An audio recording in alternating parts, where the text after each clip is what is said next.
2 million people from Gaza. I mean, I'm old enough to remember the Balkans, Tom. Like, ethnic cleansing in Europe was seen as the greatest crime since World War II. The Serbs were the bad guys. Milosevic went to The Hague. This is what Israel's doing now on steroids. One would have to disagree with your premise that this was the... Mehdi Hasan breaks down the situation in Gaza in a powerful exchange with Tom Swarbrick, and it's absolutely worth your attention.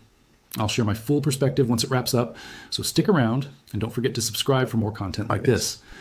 Mehdi Hasan is editor-in-chief and CEO of Zeteo news platform. Thanks for coming on the programme, Mehdi. It's good to see you again. I wonder what we're to make of these reports.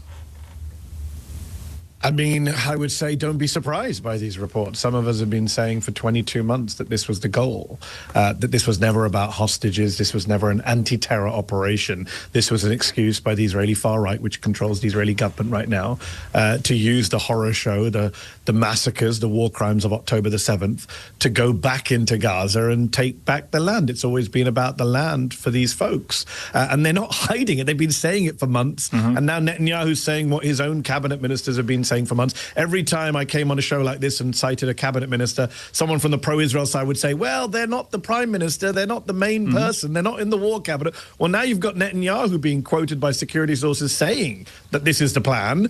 They're doing it. They have a green light from the president of the United States. And this is what many of us warned about and worried about. I guess part of the answer, or could be, unless you're right, that the whole aim was to reoccupy Gaza, that if Hamas were to release the hostages, there would be, one would have thought, no logical need to go and reoccupy the whole of Gaza until they do.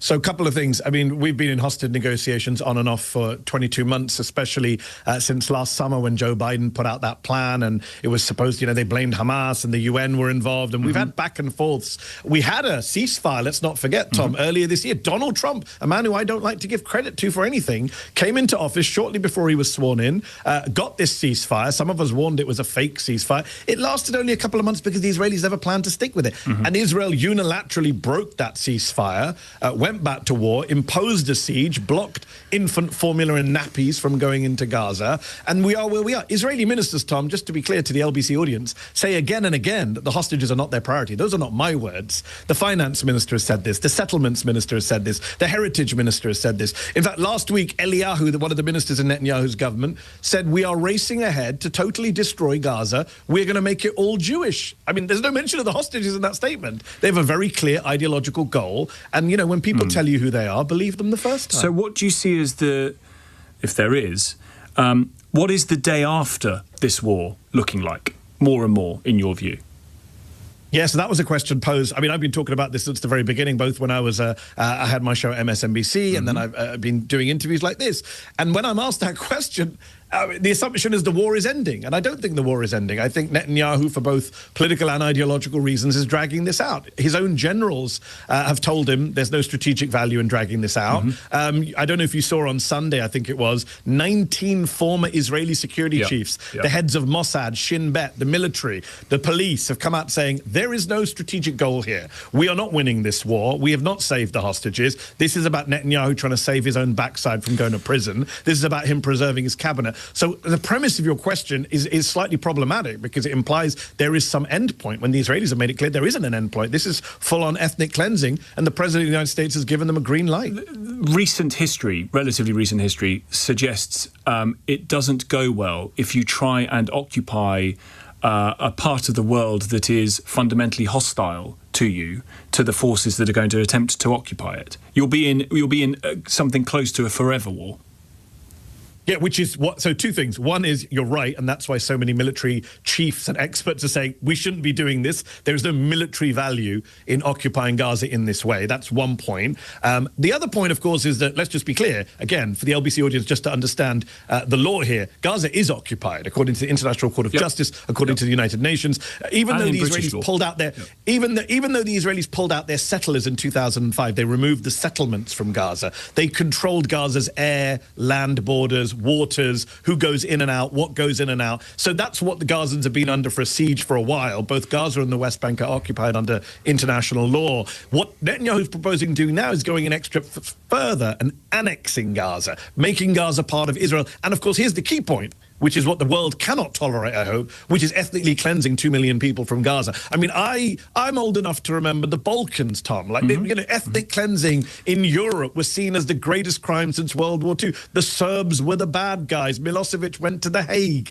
This is what Israel's doing now on steroids. One would have to disagree with your premise that this was the goal from the start in order to argue this, but let's, for argument's sake, walk it through. Yep. Okay. That if Hamas were to surrender and were to disarm, there would be no need, in theory, for Israel to worry about the security threat coming from Gaza if the organisation that committed terrorist atrocities on October the 7th ceased to exist. Yeah, but I mean, if it ceased to exist, sure. But like, that's not how international politics works, right? You can't just fantasize a solution and make it happen. They do exist, right? They do exist. They are fighting. They haven't been destroyed by Israel. I mean, Israel's failed in its own goals of destroying Hamas. If that's a goal you support as an Israeli or supporter of Israel, it hasn't happened. That's why these 19 security chiefs are speaking out. The 19 security chiefs who are speaking out, the former heads of Mossad, they're not pro-Hamas, Tom, are they? They're not. Sure. No one would accuse any of them. They're saying that this is a war that isn't working, right? If anything, it's helping Hamas. Some of us said this on October 8th, 9th, 10th, 2023. If you do this, all you're doing is you are perpetuating the violence. If you kill thousands of Palestinians, leave thousands of Palestinian children orphaned, what do you think they're going to do other than join Hamas? A rejection if you destroy Hamas. Yeah. You don't think? But was that a rejection, Mehdi, of any attempt by Israel to kill the people who committed October the 7th? Were you implacably opposed to any sort of? Not at all. Not at all. No. Not at all. I think that, look, again, Israel as a country was always going to respond to October the 7th. It would be ridiculous to think that Israel was going to do anything. The issue is how you respond. Of course. And those of us who had seen Israel in 2014, in 2009, in 2018, remember, the world did not begin on October the 7th, Tom. We have precedents. We have history. Israel's been bombing and besieging Gaza for decades. The 2014 war, they killed hundreds of Palestinians, including kids.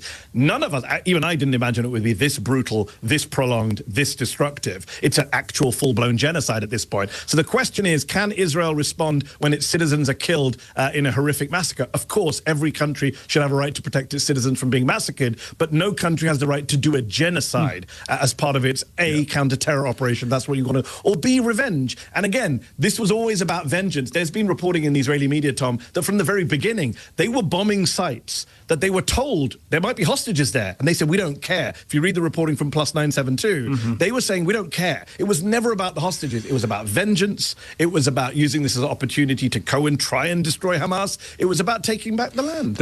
Obviously, you use the word genocide there. That is an opinion rather than a fact of the court who have to rule on that for now. Can I ask you about another area? It's the opinion. It's the opinion of most genocide scholars who have looked at this. Yeah. Can I ask you about something separate that you did, which I saw the other day, a debate you did on YouTube? You really you went in for some real self-flagellation by debating. Was it 20 or 25 sort of far-right guys? One of whom outed himself to you. Self-flagellation is a good term. Yeah, one of whom outed him to you as a literal fascist who described the Holocaust as, and I'm quoting now, a little bit of persecution.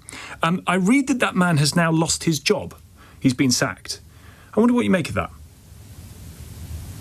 Well, I'm not sure what to believe about that, because some people online have pointed out that Connor, I think his name was, the self-proclaimed fascist who came to debate me on the Jubilee YouTube show.